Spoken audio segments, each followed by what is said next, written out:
తెలంగాణలో పాలన పడకేసిందని విమర్శించారు మాజీ మంత్రి హరీష్ రావు. గ్రామ పంచాయతీల పరిస్థితి ఘోరంగా ఉందన్నారు. ప్రజా పాలనలో పల్లెలు భాగస్వామ్యం కాదా అని ప్రశ్నించారు.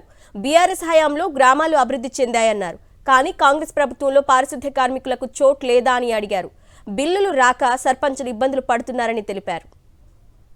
పల్లె ప్రగతి పట్టణ ప్రగతి కార్యక్రమాన్ని తెచ్చి పల్లెల్ని అద్దాల్లాగా మార్చారు. పట్టణాల్లో అద్భుతమైనటువంటి అభివృద్ధిని సాధించింది బీఆర్ఎస్ ప్రభుత్వం. గ్రామాల అభివృద్ధి దేశ అభివృద్ధికి మార్గదర్శకమని గ్రామాల్లో పరిశుభ్రత స్వచ్ఛత లక్ష్యంగా అనేక కార్యక్రమాలను బీఆర్ఎస్ పార్టీ చేపట్టింది. కానీ 7 నెలల కాంగ్రెస్ పాలనలో పారిశుద్ధ్యం పడకేసింది. పట్టించుకోవాల్సినటువంటి ప్రభుత్వం ఇలా మొద్దు నిద్రపోతూ ఉంది.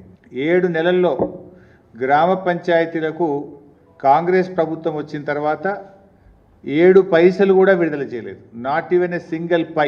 ఇలా కాంగ్రెస్ పాలనలో గ్రామ పంచాయతీలు కూనరిల్లుతూ ఉన్నాయి. అస్తవ్యస్తమైనటువంటి పాలనతో పల్లెలు కన్నీరు పెట్టే పరిస్థితి ఏర్పడ్డది.